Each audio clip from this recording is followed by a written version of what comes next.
Көп рахмет. Дайындық өте жақсы. Құдай қаласа бір аптадан кейін бізде ойын Уэльспен.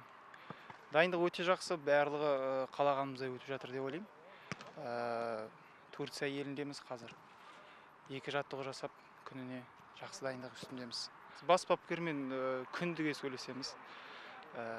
Ешқандай арамызда ешқандай қиыншылық жоқ. Шақырылғаныма өте қуаныштымын. Ханалиш бапкеріміз үлкен үміт артып отыр. Үмітін ақтауға тырысамын.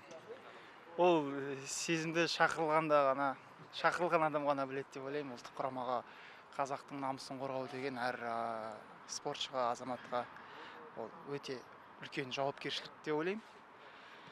Әрине қуаныш, еңбек бағаланды деп ойлаймын.